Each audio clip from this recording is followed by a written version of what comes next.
Oral habits as an adult is another thing. I have people who want to see me for why they're nail biting, smoking cigarettes and can't quit.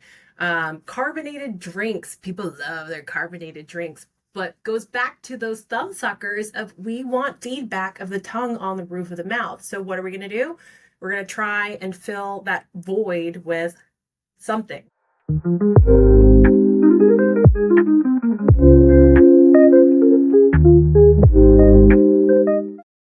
Hello and welcome everybody to the Brass Tacks Business Podcast. Today I am so excited to have Bryanna Schwarting on our podcast. Thank you, Bryanna, for being here. It's a pleasure to be here. It's an honor to be here with you, Dr. Keith. Wow, thank To you so finally much. meet you face to face. Yes, for those listeners, Bryanna's husband has, we have known each other for a little while and he has not stopped talking about his wife. So, Bryanna, you did a very good job at training him and making him promote your small business. So, Bryanna, just for our listeners, Bryanna is a speech language pathologist, feeding and swallowing specialist, and orofacial myologist. She is the owner and founder of the small business, The Mouth Rehab, where they are dedicated to empowering individuals of all ages to confidently communicate, eat and feed comfortably, sleep soundly, and breathe nasally by providing individualized evidence-based speech, feeding, swallowing, and myofunctional therapy services. Bryanna is also wife to Nick, mother of 2 boys, and a pit bull mom of 2. And in her free time, she enjoys reading, research, and yoga. Welcome, Bryanna. Thank you so much for being on. Yes, this is so exciting. Nerve-wracking. Do not be nervous. You're going to do great.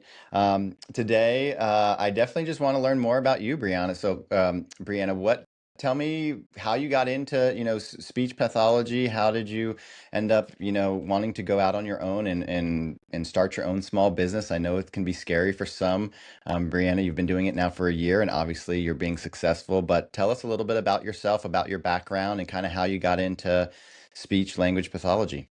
Yeah, I mean, it's a dense story, but let me tell you all about it. That's why we're here. We all want to know. So I went to University of Florida. I had no idea what I wanted to study. I went in doing all my gen eds and moving through the motions and saying, it's going to find me. Whatever is going to be mine will be mine, and it's going to find me what I'm going to end up studying. I ended up doing American Sign Language for my language requirement, and my professor was amazing. His Dr. Ticelli, and he was a deaf individual who had a cochlear implant, and his course and taking his coursework led me to, okay, I love this. I love speech. I love hearing. I love the deaf and hard of hearing community. Like, where do I start? So I started shadowing an audiologist. I started shadowing a speech language pathologist, and I said, somewhere in this realm is my place. Speech ended up intriguing me because I knew that I would never get bored, and the research always is changing. I could work with an infant with feeding in a NICU. I could work with geriatrics, post-stroke, Parkinson's, ALS, dementia. I could work in the school system with articulation and language and autism. I had such a wide span of, all right, if I get on this track for undergrad, I can specialize somewhere in this realm. Little did I know oral facial myology would be where I really specialize later on. So yeah, speech has been my passion and my love. I'm excited to learn something new every single day. The mouth rehab. How do we all come about starting a company? So I started in a private practice, children's speech therapy center, and I was in a private practice working with kiddos for ages 0 to 18, maybe like 18 months to 15, whatever. So started at Children's Speech Therapy Center working in private practice, and then I was like, I really like feeding. How do I get my hands on feeding and swallowing piece? So then I started working at Inova in the skilled nursing facility, and I was there for about a year and a half before we got sold. And my dream was kind of crashing down of, I worked so hard to work at Inova, like, what's my next step here? I was currently 5 months pregnant, and I was like, okay, I had Marshall, my now 3 year old, and I was pregnant with Mason, my now 1 year old, and I was like, where do I go? I have two options here. I can either continue and see what this new company is like. I have to continue my job here because I'm pregnant and I need that short-term disability leave. So I could continue here in this new company, or I can go back to Inova. And I think it was less than a month where I was like, I'm gonna go off on my own. I don't know how. That's awesome. I don't know how I'm gonna do it. I don't know how I'm gonna do it with two young children, but I'm just gonna do it. So while pregnant, researching, listening to podcasts, researching online, because I don't have any background in business. And then it was January of 2024 when I received my LLC, started figuring out my standard of procedures. How am I going to start taking clients? What is my business model? I've always been really candid and no filter person, even in business and even with my clients. So I told my current manager, I'm like, hey, Nicole, I just want to let you know that I'm starting to see clients on the side.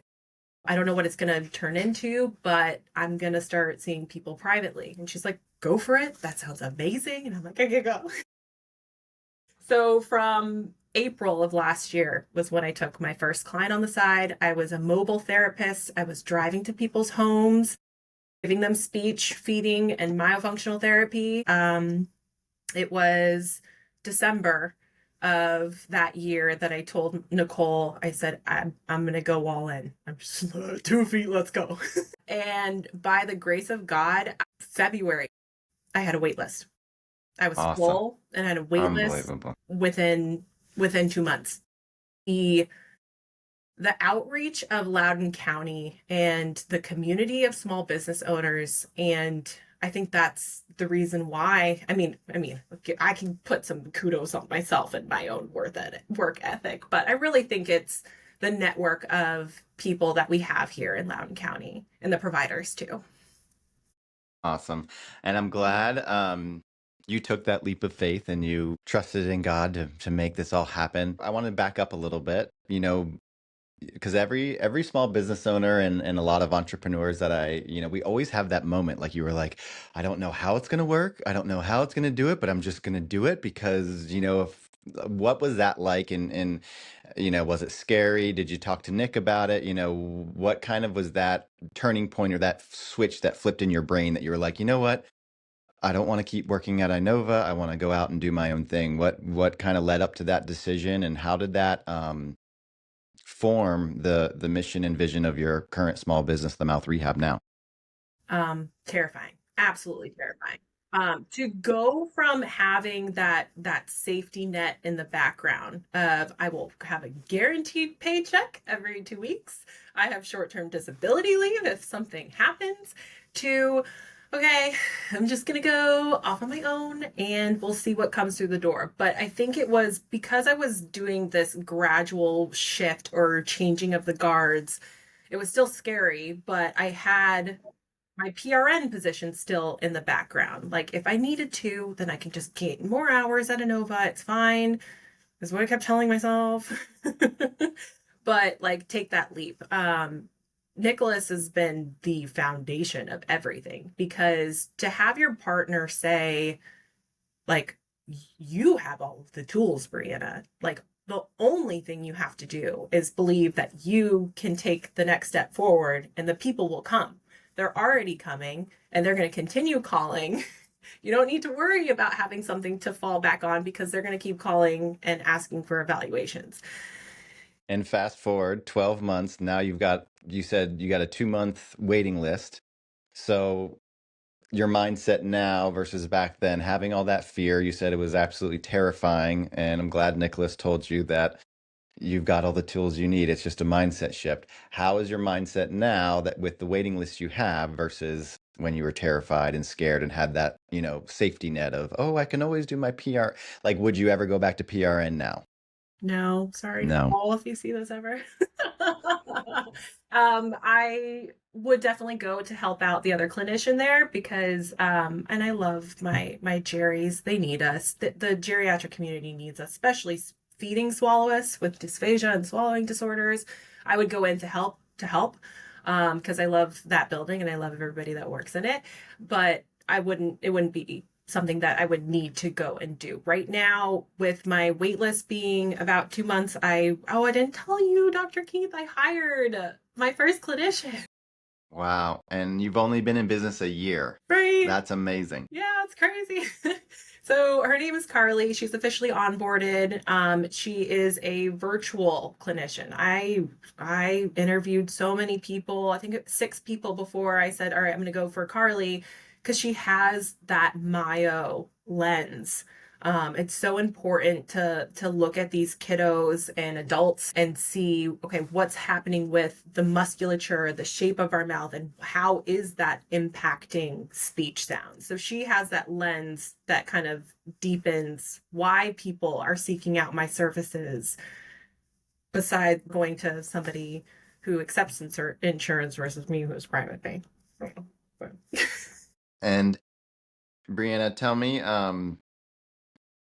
well, I want to get more specific into your small business, but before Yeah. we do that, um, now that you've got your first, team member, your first staff, and you've got your 2 month waiting list, how was that transition from going? You said you started your LLC in January of 24, then you started seeing clients on the side in April, but you said you were driving. When did you really have a physical location? When did you have a physical space to start seeing people? October. So I October. I signed my lease October and I was like, I just need to get off the road. It's costing me too much time, money, because money is time now. It's costing me too much time to drive from client to client if I can see people in office and see 6 people in a day versus being only able to drive and see 4 people in a day. So my office is in Pipeline Plaza in Ashburn. I live in Leesburg, but I decided to come in, plant my business in Ashburn because I've been pulling people from DC and Arlington. So I wanted to be a little bit more accessible to families coming to me from that side. And then I also was strategic in picking this location to be really close to the Greenway so that if anybody's come from Percival, they can hop on, or if they're in DC, they can hop on and come find me. But my office is 125 square feet. It's just me and my little space. And it's all I need as a clinician of one. Well, now 2. But she's virtual. And I wasn't planning on having a virtual clinician, but she's good. So I was sold on her. Awesome. Well, what progress you've made already to starting your LLC in January to seeing clients in April to now having a physical space in October, and it's not even now it's April again, and you already have your own team member. That is a kudos to you, Bryanna. And I love your name, the Mouth Rehab. It's such a distinctive name. It really stands out, which is good. What inspired the name, and how does it, kind of reflect your approach to treatment and myofunctional therapy? Thank you. Yeah, wonderful question. The mouth rehab started, well, one, I was in a skilled rehab facility, so I understand the importance of working as a team. Like, I can't do what I do without other providers. I can't, just even simple speech therapy, I'm connecting with dentists, ENTs, orthodontics, pulmonologists, TMJ sleep centers. I look at the whole body to be able to rehabilitate what's happening here. Because, yeah, it may start with, oh, I sought out Bryanna for her services because my little was mouth breathing. But then we move through a comprehensive evaluation and see how just breathing through our mouth can impact how we sleep and why we're snoring, and then sleep disordered breathing, which may affect attention and irritability and anxiety that littles might be having. It could impact how we're eating and chewing and swallowing. Littles, I have a little on my caseload who was taking Miralax every single day because he was backed up. But it starts here. If when we were able to talk about how he was eating and chewing and swallowing, he's no longer taking Miralax every day. He's able to digest his food because he's breaking it down properly versus swallowing it whole. So yeah, it's a blessing to be able to have someone come through my door and see like, what is the mouth rehab? Like, that's an interesting name. She's a speech therapist, but the name came from, I don't want to teach people compensations. I don't want to teach you how to get through or get by. I want to rehabilitate. I want to know why. I want to get to the root cause of why you're receiving those symptoms. And sometimes that can feel a little overwhelming with you come to see a speech therapist and then she's sending you to an orthodontist. Why? So I definitely get to break down some answers there with my clients, which is great. What specifically is myofunctional therapy for our listeners? Just because, people might know what a speech pathologist is, but it's more specifically like the myofunctional therapy that you do. Can you go into a little bit more depth about that? Yeah, so oral facial myology or myofunctional therapy has to do with how the cheeks, the lips, the tongue, even the shape of our mouth impacts our speech sounds, how we're eating, chewing, and swallowing, how we're sleeping, and how we're breathing. So that connection of being a speech therapist and a feeding therapist and then being introduced to Maya was just like everything just started to circle and come together. That are the way that our tongue is resting. If our tongue is resting low in the mouth, we're not giving that feedback of our tongue resting up on the roof of our mouth. So I'll go there because Nicholas told me not to go there, but I will go there. Our vagus nerve that runs through our body, our sensory system, our facial nerve is connected to our vagus nerve. So if the tongue is low in the mouth, we're not getting that sensory feedback and that regulatory system of feeling relaxed. Like, for example, I love my oral habit, kiddos, thumb sucking, prolonged pacifiers. Quite frequently, once you eliminate the habit, they have low tongue posture. They're used to the tongue working low, so then it starts to work and habitually be low. And sometimes you can see behaviors or sleep difficulties from these nuggets. But it all comes back to regulation of the tongue being back on the palate. So if the tongue is working low in the mouth and low and forward, then our speech sounds are low and forward. So what does that mean? That means that we have a lisp. So if the tongue is low and forward, we start seeing a lisp and there's two different types of lisp. There's an interdental lisp where the tongue is low and forward and in between the teeth, or there's a lateral lisp where the sound is more slushy and you see the airflow is coming through the sides. So myofunctional therapy is looking at tongue posture. If the tongue is up and resting on the roof of the mouth and the tongue is behind the teeth, sometimes you can even inadvertently work on speech sounds without really addressing the motor planning. By just getting the tongue up and behind the teeth, you start seeing some of those sounds start to work behind the teeth. Yes, so with myofunctional therapy, it's not only the speech sounds, but also with feeding. How is little breaking down their food? Are they chewing on one side of their mouth? Are they chewing on both sides of their mouth? Are they using the full motion of their tongue to swallow up and back? Are there any muscle imbalances? How do the teeth look? Is there an open bite? Or do we see that there's a overjet? Or do we see a malocclusion? And depending on where the teeth are sitting can impact how we're chewing. So that's why I work with a lot of orthodontists and dentists too. Also looking at tongue tie. If the frenulum is restricted, the string underneath our tongue, how has your little or an adult constantly getting cavities on the back of their molars? Are they not able to physically reach to clean their teeth? Are we seeing that only the tip of their tongue is elevating every time they are swallowing and they're not able to get the mid or back of the tongue up to swallow up and back? There's so many layers when it comes to swallowing and feeding. And I feel like also my background in dysphagia and swallowing disorders adds another layer to that. For sleep disordered breathing, the tongue needs to be up and resting on the roof of the mouth. It has to have good tone, good coordination, great range of motion. For individuals who have sleep disordered breathing, whether it's an infant or an adult, we have that tongue that is low in tone and sliding to the back of the throat and blocking our airway. So what do we do? Do we work on those Some people like describe myo as like the physical therapy of the mouth. I don't know if I necessarily agree with saying that. I think that it's a way of us to look at range of motion and tone to retrain and have good proper oral rest posture. What are the most common things you typically see? Because I love that you talk about, identifying the root cause of oral dysfunction. Let's just stick with babies. What are the most common things, you see, and how do you identify those root causes? And maybe for some parents out there that are listening, what are some signs and symptoms that the parent might see with the little that would necessitate your care? Yeah. So for infants, it's mostly breastfeeding and bottle feeding and any difficulties with starting solids.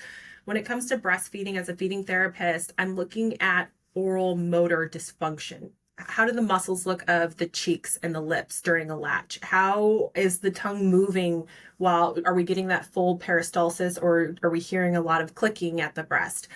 Same for bottle feeding. Sometimes I'll get bottle refusals as well, and it has to do with that window of time of when we introduce a bottle, or is it more related to the musculature or the tongue? Why are we seeing littles refuse certain bottles? Is it related to the shape of the nipple of the bottle?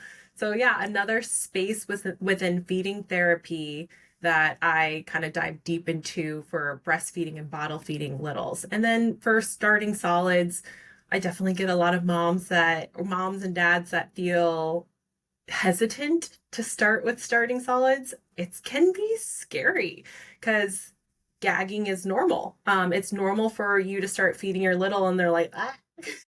But then we as parents adapt. We're like, oh, that was scary. They didn't like it. Let's do this puree or this pouch instead because they don't cough or gag on it. But when we are giving our little something that they can chew on, we're orally mapping. They're being able to get that sensory feedback. Let's say it's a soft carrot, that they're able to get that sensory feedback on the back of their molars, over on their hard palate. Sometimes we're not used to having that tactile feedback, that once they have all of that oral mapping going on, they get more comfortable and confident with trying more things. And then sometimes there's a barrier. Sometimes there's a reason why littles are having a hard time progressing through starting solids, and I definitely encourage parents to come and see me. So, and that's any age, like, what are your typical, I know you said earlier, anything from infants to what, 12 to 18 months? Is that kind of typically the time frame parents should bring their babies in, or do you see even kids in their, 5-year-olds, 10-year-olds, things like that? Everything. Everything. Yeah. So I see infants bottle feeding, breastfeeding, starting solids at 6 months. At 12 months, I'll see littles that are maybe they really are having a hard time transitioning into solids. So then parents are kind of relying more on the bottle and they're still receiving 32 ounces of milk. And we should be weaning the bottle around 12 months of age and bringing in more food. So then there comes me collaborating with different nutritionists and dietitians in the area, thinking about what type of food that we're putting into the body. So yeah, it's definitely multifaceted. Good, good. And I was interested earlier, you were saying, things about, you had one client coming in who wasn't chewing properly and resulted in like, them being backed up or constipated. What are some other things that the normal people just wouldn't know, whether it's in regards to, speech therapy or myofunctional therapy? What are some other things that the typical parent or the typical person wouldn't realize might be an issue with their mouth? The one red flag I always look out for is mouth breathing. Infant, child, or adult, if you see that your little is mouth open, then I think it's important to start early. That's where my journey started with Marshall. He was mouth breathing at 4 months old, and I went to 9 different pediatricians like, that's not normal. Like, why is he breathing out of his mouth versus his nose? So mouth breathing can be the first indicator of, okay, why are they breathing out of their mouth? Is it nasal congestion? Is it that their palate is more high? Because if our roof of our mouth is the floor of our nasal cavity and they have a really high palate, that's encroaching on this space. And then we add frequent congestion, and then we have mouth breathing. And then if we're breathing through our mouth versus our nose, what becomes our first line of defense? It's our adenoids and tonsils. That's our first line of defense for any type of filtration of bacteria, versus our nose is our natural filtration system. So now we have littles that have enlarged adenoids and tonsils and are breathing out of their mouth because it is difficult to breathe through our nose. So parents who come and see me and say, I just keep telling them, close your mouth, close your mouth, breathe through your nose. But there's a reason why. And I'm able to help decipher, is it the nose? Is it the adenoids or tonsils? Is it a tongue tie?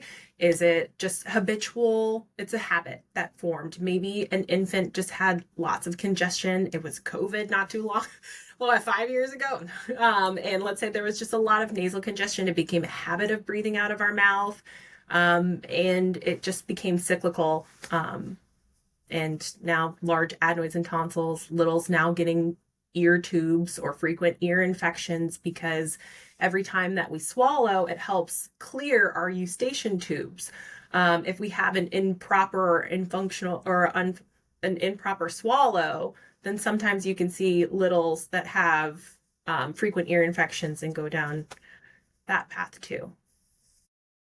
I'm so glad you said that. I did not even know that. We see some infants here who have had the recurrent ear infections. They've been put on antibiotics time and time again. The ear infections continue to come back. But what you're saying is if they're not swallowing properly, then the eustachian tubes are not draining that fluid. Therefore, the fluid gets backed up and causes these recurrent infections. Right. Related to the swallow, but also because infants have that more horizontal eustachian tube. And then as we grow, it becomes more inclined and we're able to drain easier. So I feel like we have gone through a movement of, okay, if they're not able to drain, then we can just do ear tubes. We'll get that drainage, but sometimes it can be related to that swallow pattern. Are they doing more of a tongue thrust swallow where they're swallowing down and forward, or are they swallowing up and back and being able to clear their eustachian tubes? And for the littles that aren't breathing or they're mouth breathers, I hope my sister is listening right now because my little nephew, McCrae, poor little guy, he would just always, we have these bags in our family that are, I feel like hereditary, but like little McCrae would have these little bags. And then sure enough, one time when we were having a slumber party, I'm like, oh, he's a total mouth breather. Um, what do you recommend mouth tape? Do you recommend like nasal strips for little kids, or what is your recommendation if you find that kids are mouth breathers and they're not getting enough oxygen and the rest of the things? When it comes to mouth tape, I want to know why. Why do we want to tape the mouth closed? And then from an oral facial myologist standpoint, if we are taping the mouth and you're not able to breathe because there's enlarged adenoids or tonsils, like we don't want to mouth tape if we don't know why we're mouth breathing. I would say in my practice, I have not recommended one person to tape their mouth at night. But I will say if you can tape your mouth during the day and you feel comfortable, then we can have a different type of conversation. I think that it's important to know what's happening behind the face, what's happening in the nose and adenoids, what's happening with the structure of the mouth, because the shape of our teeth, the shape of our mouth is also a reflection of the shape of our airway. So if we have a more V-shaped palate versus a big YU-shaped palate, then I would know that your airway is a little bit smaller versus if you have a big U-shaped palate. So another reason why some of my littles that have a high palate, or the adults that I see that have a high palate and a more V-shaped palate, and they have sleep disordered breathing, one of the first things that I will address is going to ortho and seeing if there's anything for us to free up that airway space. So I'm glad we covered the littles, but let's get into the adults because I didn't realize that you also treated adults as well. What are some of Yeah. the common things you see and what kind of age ranges do you see? Like teenagers, young adults, older adults? What kind of things do you see with that demographic?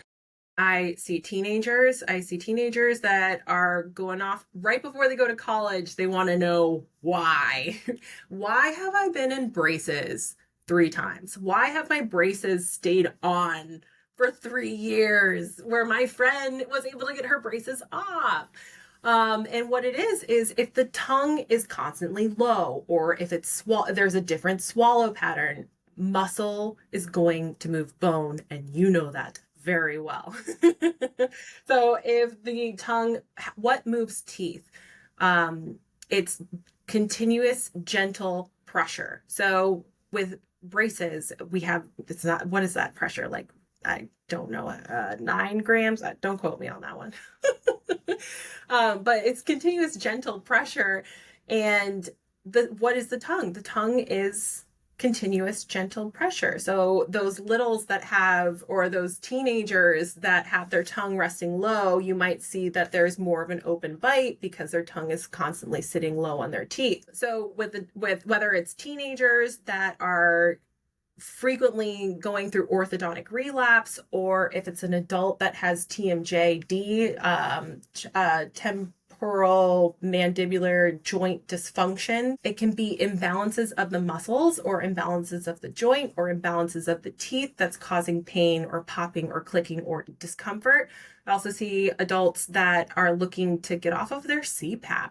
They want to look at what is something that I can do to see why I have sleep disordered breathing. Is there anything I can do related to different appliances? So I connect with different dentists and say, okay, here are some other appliances that you can go to look for to see if this can help with sleep disordered breathing. Because a lot of people are trying to move away from, because we want to go down this. No. Let's be real. I'm glad you brought that up because CPAP suck. And what most people don't realize is only 50% of people respond to CPAPs. I learned this the hard way. We did a very short stint of a sleep disorder marketing program, and I was totally surprised about how many people have difficulty sleeping. And these are adults. It was not targeted towards kids. It was just, older adults. And sleep apnea is so huge. It's such a huge demographic for all the business owners and entrepreneurs out there. If you have not created a business around just the CPAP and the adults that do not function well on the CPAP, just Right. to let you know, the research shows that 50% of those people that are on CPAPs are not getting good results. So, what type of devices or what type of things can you do for the adults that maybe don't respond well to the CPAP? And that's what we do in oral facial myology and myofunctional therapy. When we're able to get the tongue out of the throat and up and resting on the roof of the mouth, even during sleep, then you can see different changes within their quality of sleep and how they're breathing at night. And there's a reason why. There's a reason why we're snoring. And it goes back to the same as my kiddos. Is it related to the shape of our mouth? Is it related to muscle imbalances? Is it related to an undiagnosed tongue tie? Or the nose, of course. Is there enlarged turbinates? Is there a deviated septum? Do we have enlarged adenoids or tonsils?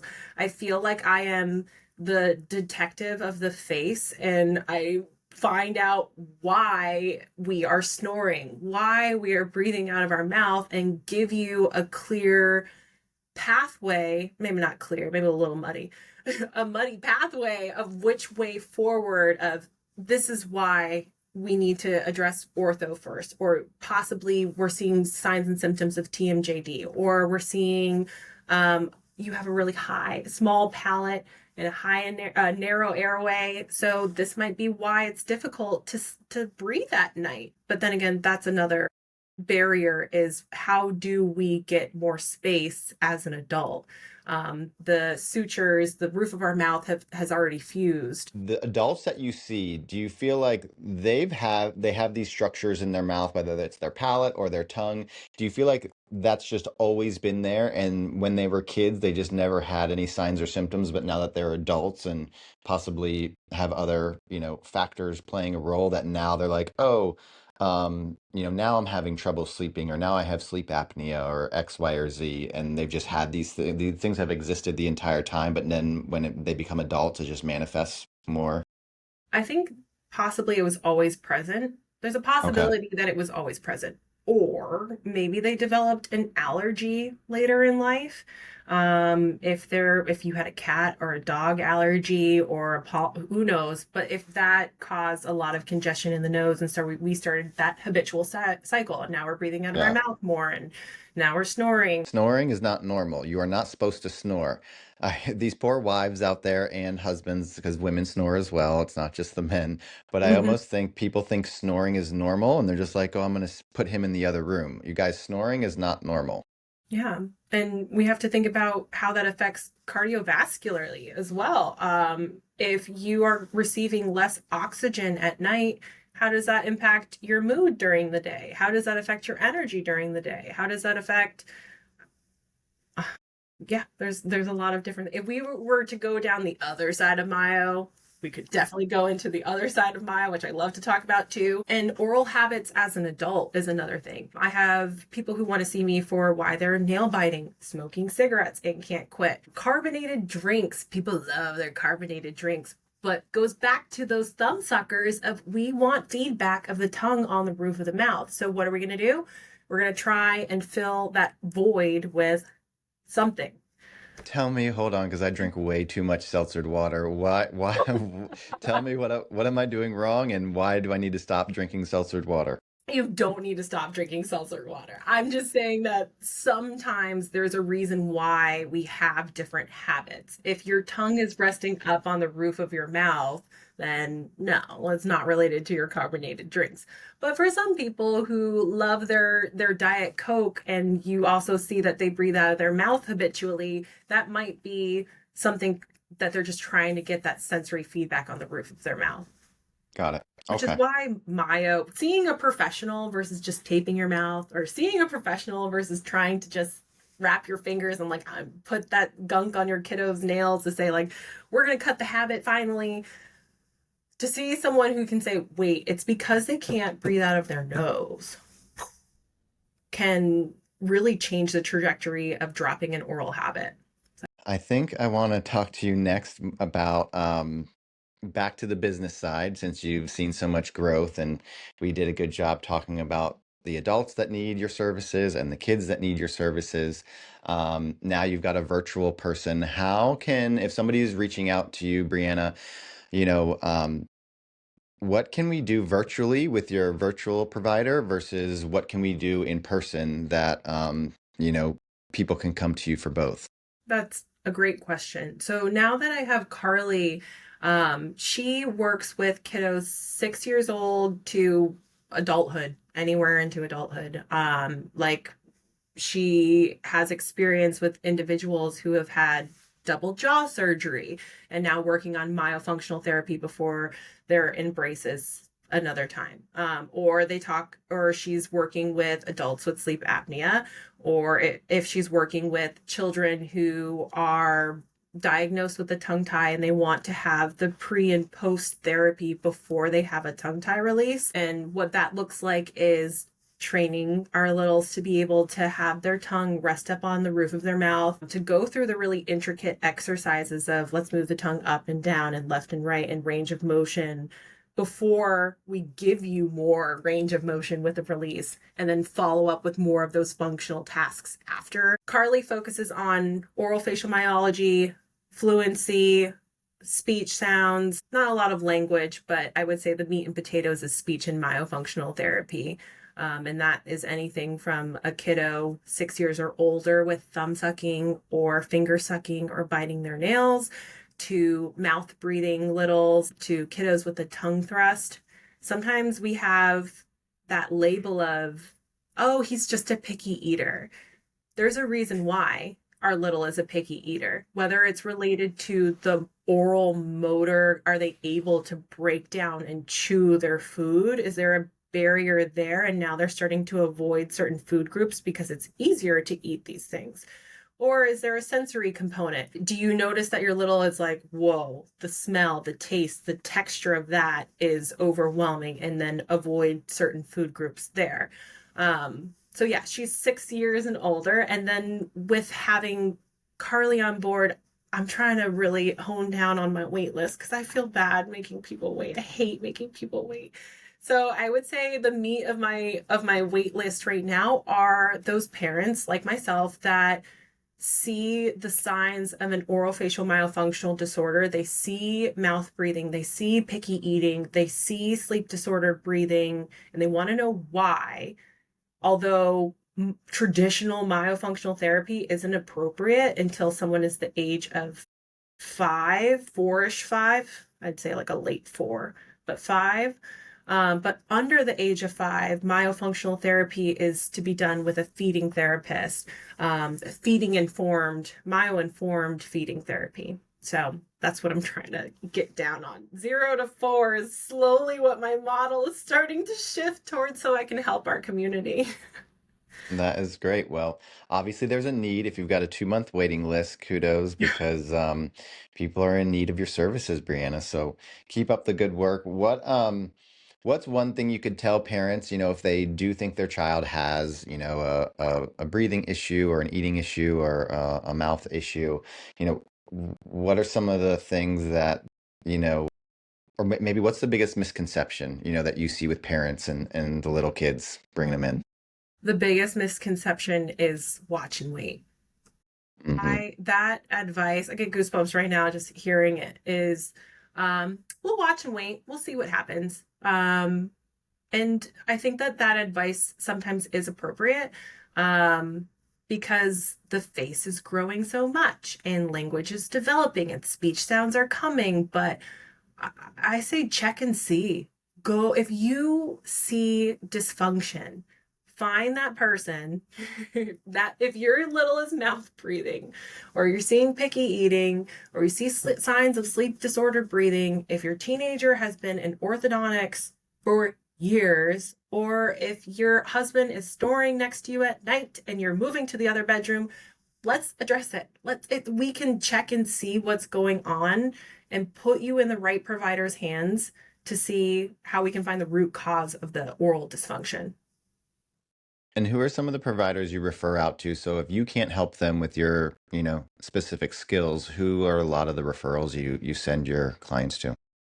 For infants, I work with lactation consultants, pediatric dentists, and ENTs. For my kiddos, I work with pediatric dentists, some orthodontics. If they're usually ortho starts around 7, this is another dense conversation that we could have. Like, what do we do with a high and narrow palate for somebody who's not quite appropriate for orthodontics at 7? Because there's more and more stuff coming out in that space.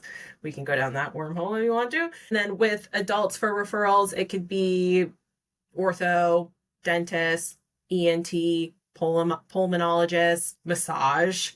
It could be cranial sacral therapy. It could be chiropractic care. Of course, can't forget our chiropractors.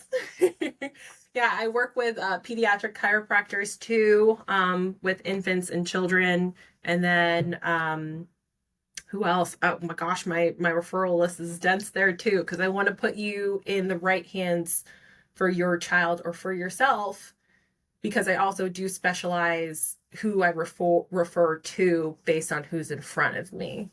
Okay, Brianna, tell us what a tongue tie is. And I didn't realize till recently you can actually see those in adults as well. I thought it was just kids, but tell us what a tongue tie is and kind of how you guys go about treating that.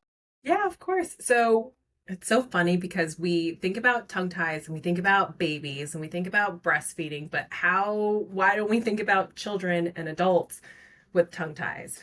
And what compensations have started along the way when it comes to kiddos and adults with tongue ties. So with infants with a tongue tie, it may look like difficulty with latch, clicking at the breast. It could look like a shallow lest at the breast. With bottle feeding babies, you also can see signs and symptoms of a tongue tie, but it may be more difficult to initially catch those things, because when it comes to breastfeeding, we're drawing that tissue into the mouth, versus when we're bottle feeding, we're putting that nipple into the mouth.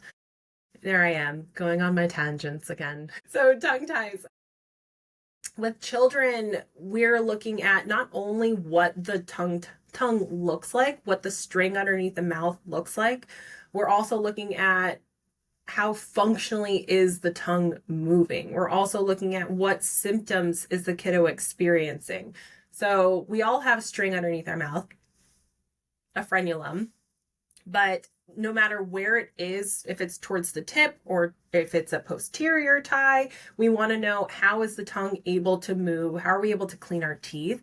How are we able to sleep? How are we able to say our different speech sounds? Because even like I mentioned earlier, if the tongue is low in the mouth, then the palate might grow more high. Or if the tongue is low in the mouth, it might start working low in the mouth, and we might see a lisp or an interdental lisp. So it's good to see a professional who can kind of differentiate, okay, is this habitual? Is this related to a restriction? And then tongue ties in adults, it may look like sometimes even sleep disordered breathing. There's more research coming out on this slowly, but from a clinical standpoint, I have seen a connection between adults that have a tongue tie and sleep disordered breathing. It may look like messy or open mouth chewing, difficult frequent cavities, orthodontic relapse. It may look like a lisp. It may look like mouth breathing. And the thing is, some of these symptoms can be a symptom on its own versus just a symptom of a tongue tie. So it's hard to give you like, oh, this is X, Y, and Z, and this is why Right, I right. diagnose you with having a tongue tie. Because, yeah, like my example of my little that has frequent constipation, there could be something GI related, not what's going on in the mouth, which is why it's important to have a feeding specialist kind of differentiate what we're seeing. But yeah, tongue ties are complicated. A Yeah. small, silly string underneath our mouth that can just impact so much. Yeah. And how many of your clients actually necessitate like a tongue tie release versus being able to respond to just, myofunctional therapy? That's a wonderful question too. Because sometimes something can look like a restriction, but you move through therapy and reach a therapeutic plateau and say, hold on, maybe we had a little bit of muscle compensations. Look at this range of motion that we can achieve now that we've moved through therapy, and muscle balances of the lips and the cheeks. And we might be not looking at a tongue tie here. It may have looked like a tongue tie initially, but it was actually muscle compensations. And this is my personal opinion of why tongue ties have gotten so messy. We have providers releasing tongue ties based on what they look like. But then if you release some, why do we have frenulum? Why do we have these strings in our mouth? We have 7. We have our upper and lower lip. We have 4 in our cheeks, and we have 1 underneath our tongue. They're there for a purpose. They're there for stability. And if you're releasing a frenulum that doesn't necessarily need to be released, then you might get more dysfunction. So I feel like the feeding therapist, which could be a speech therapist or an OT, the myofunctional therapist, who's able to take this lens of like, hold on, let's move through what's happening with your symptoms. And functionally, how is the tongue moving during functional tasks? I want to see how your tongue is moving during speech. I want to see how your tongue is moving while you're eating and chewing and swallowing, to really truly differentiate, is it a tongue tie or not? So I feel like therapy has been like the missing piece that people are slowly starting to grab it, say like, oh, okay, I get it now. I need this piece before I release the tongue. I need this piece to possibly avoid surgery. I've even had parents say like, we've been suggested to get our adenoids and tonsils removed, but they breathe through their mouth all day and all night.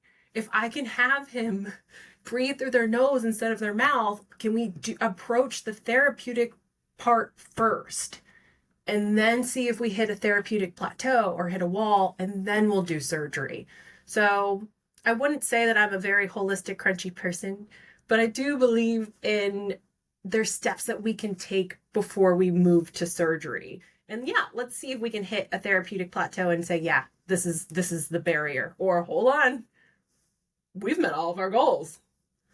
So yeah. Yeah. And I'm definitely a holistic, crunchy person, but I think even our clients too, and I'm sure you may or may not notice this as well, but I feel like society on the whole, everyone's kind of getting it that like, oh, okay, pills and surgery aren't the answer to everything, right? They have their time and place, you know? So, for all of our listeners out there, a lot of times the easy, quick fix is not always the best fix, right? And I feel like that's what, unfortunately, we've been indoctrinated, or we've just been trained that, like, oh, you have X problem here, take this. Or, oh, you have this problem, oh, just go have surgery. Where I think I notice, at least at our demographic here, people are now willing to do the work. You know, it's a lot easier to take a pill or go have surgery, but I think a lot of people are realizing that real health and real wellness is, doing the work, doing the exercises, getting the treatment, staying consistent with it.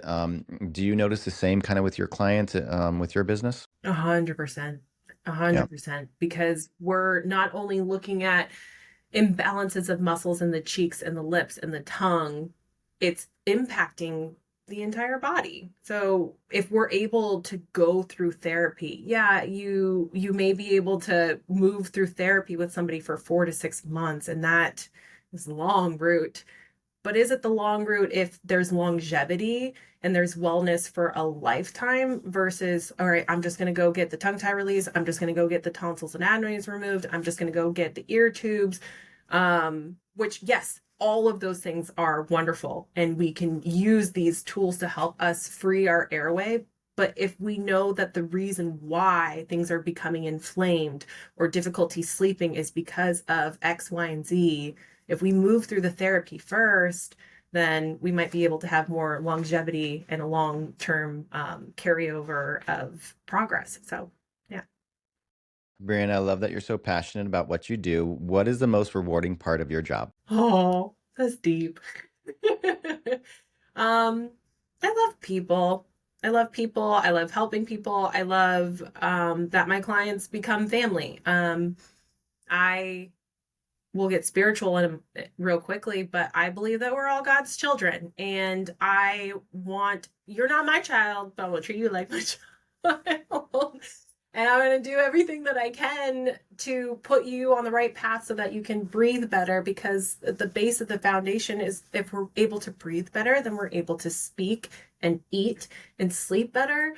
So I would say that I'm airway focused, and I'm looking at whoever comes through the door as family, and I'm going to do anything and everything to get you on the right track. Sometimes I'm extremely candid in my responses, but I think working at Inova, and being a medical professional, I've known, like, I have to give the evidence-based research first, and sometimes that can be a little bit heavy. And I'll sit there with you with heavy, and I'll help you carry it too. But I am so deeply passionate about airway. And if we're able to breathe through our nose, it impacts how we speak and how we sleep and how we eat, which, I mean, that's everything. Wonderful, wonderful. Well, I know you've got a 2-month waiting list, but if any of our listeners have any children or adults, please, please, please check out Brianna. Brianna, how can people find you? What's the best way to get in contact with you if they are, if they do have any questions, or if they do want to send family or friends to you or your virtual staff? How can people find you?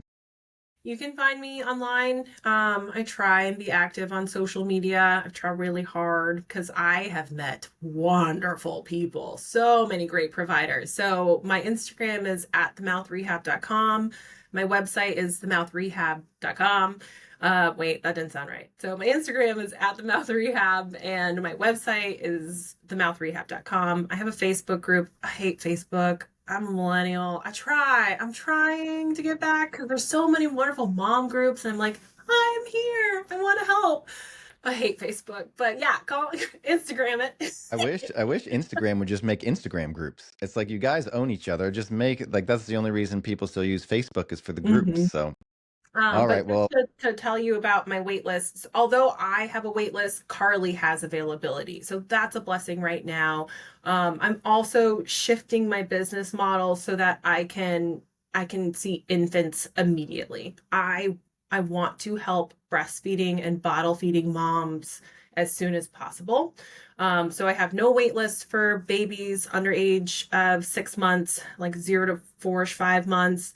And then Carly has no wait list for myofunctional, but it's that age of like 1 to 4 that's sitting on that long wait list, unfortunately. Totally get it.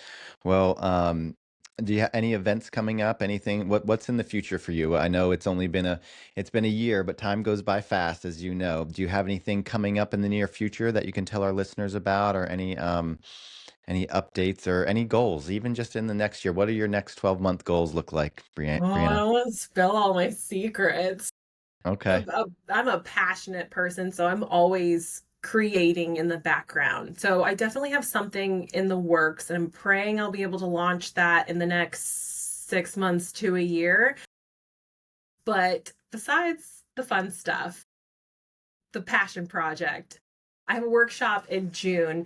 It's called Toodaloo Thumb Bye Bye Binky. It's special for those individuals that have thumb sucking and finger sucking or pacifier for their kiddo, and they just can't kick the habit. And then you come and you talk to me and you learn that, oh no, there's a root cause of why, and it's the tongue that needs to replace the oral habit. So that's Wonderful.